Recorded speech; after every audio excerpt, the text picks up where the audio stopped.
Hello and welcome back to the Second Chance to Live channel here on YouTube. I'm happy to see that you decided to stop by to watch this video presentation. Several days ago, I wrote an article to share my experience living with a traumatic brain injury and published that article on Second Chance to Live. In today's article and video presentation, I'm going to be sharing that article in video format. I do this to offer the information to individuals who learn more effectively through watching and listening. To read the article, I'll put my glasses back on and bring up the article.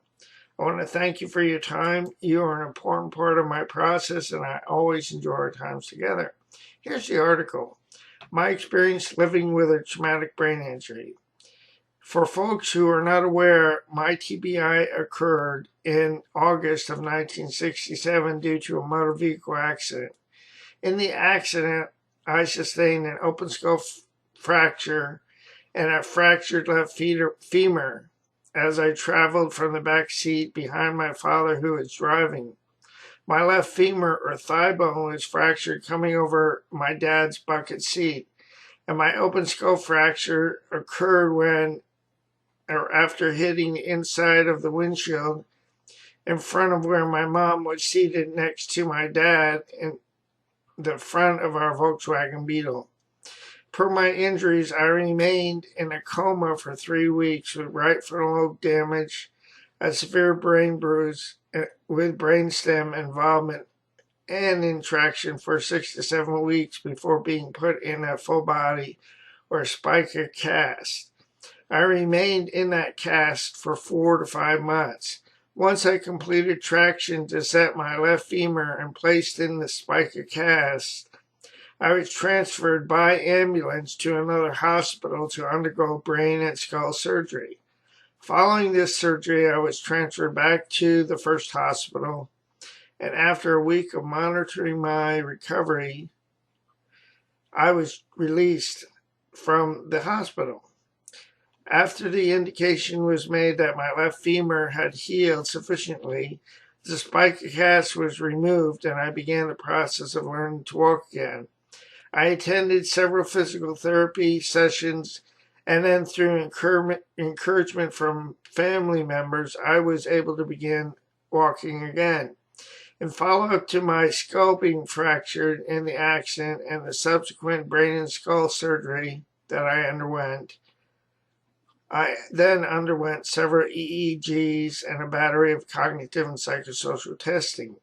The results showed damage done to my brain and the subsequent impact that the damage would have on my ability to continue beyond high school academically. However, my parents elected not to share this information with me.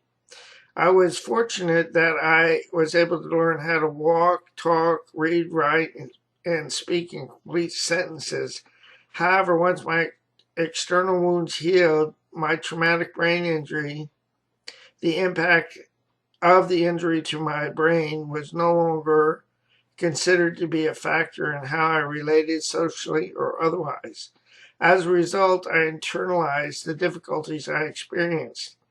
In 1967, there was little known about traumatic brain injuries or the impact that traumatic brain injuries had upon each individual beyond the physical realm.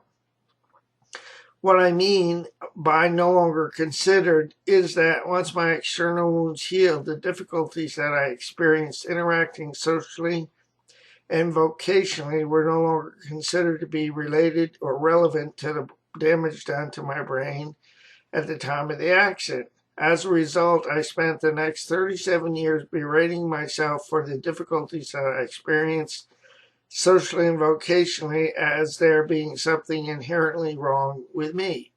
I continued down this path until after a long history of getting and losing jobs, difficulties that I encountered socially and through my educational pursuits, and being deemed to be unemployable by the Department of Vocational Rehabilitation after 2 rounds, that I began to grasp the reality of what I sought to actively deny for many years.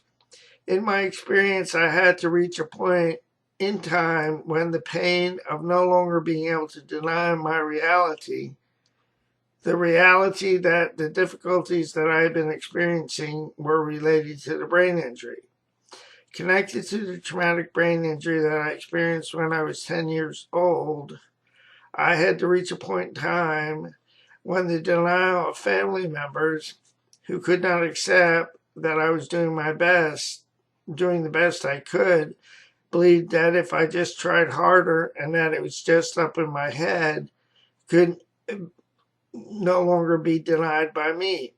I had to reach a point in time when the pain of needing to defend and deny my reality, that I was experiencing the difficulty socially and vocationally, that family members wanted or needed me to believe, and that there was not one more thing that I could do so as to shape up, superseded my overwhelming need to accept my reality. I had to reach a point in time when I began to accept my reality, despite the voices that wanted or needed me to stay in their reality, so that I could begin the process of grieving my reality. I had to reach a point in time to be able to accept that although I could not do certain things, I could learn how to do other things. Although it took me 10 years through 4 different majors to obtain my undergraduate degree, and 3.5 years with 2 different graduate schools to obtain my master's degree, I'm so glad that I did not give up, as more would be revealed to me in time. Although I was deemed to be unemployable and declared to be disabled, I was able to obtain my undergraduate and graduate degrees. I had a desire to be of service. With my desire to be of service and realizing that accomplishing this in any traditional employment setting was not possible, I explored different avenues.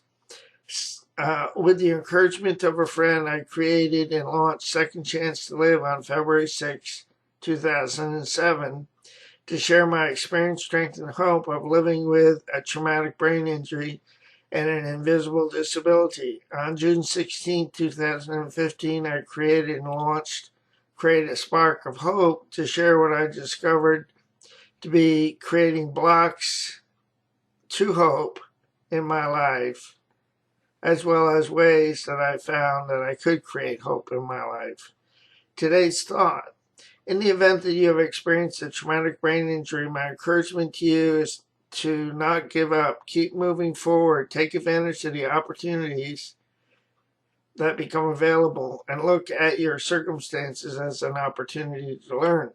Although what you experience may look,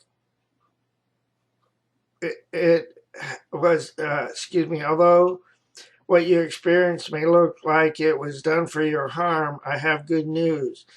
It has occurred for your good. Look for ways to use your passions to follow your dreams in ways that will work for you. The process may take time, but stick with it. You are still here for a purpose. Otherwise, you would have died when you experienced your traumatic brain injury. You are a gift to your world. You are a gift to your world. Who you are gives people hope. Don't count yourself out or let other people count you out. Grieve your reality and get in the game. Get into action, and you will be able to accomplish things that you never dreamed possible, all because you refused to give up on your process of loving God or yourself. And remember, more will be revealed to you in time and with time. The pieces of the puzzle of your life, your dreams, and your destiny will come together at the right time and in the right order, which I am believing for myself. Please read or watch, listen to my article series, Living with a Brain Injury and the Fable of the Tortoise and the Hare. And I include links here on Second Chance to Live to both the article and the video presentation. This is the end of the video presentation of this article, my experience living with a traumatic brain injury. Again, I want to thank you for your time. Before I go, let me encourage you with this as I need to remember. Please do not give up on yourself, a loving God, or your process. More will be revealed to you in time. The pieces of the puzzle will come together for us in the correct order and at the right time. Be encouraged, my friend. More will be revealed in time. I'll say so long for now. Have a great day, and God bless both you and your family. So long now.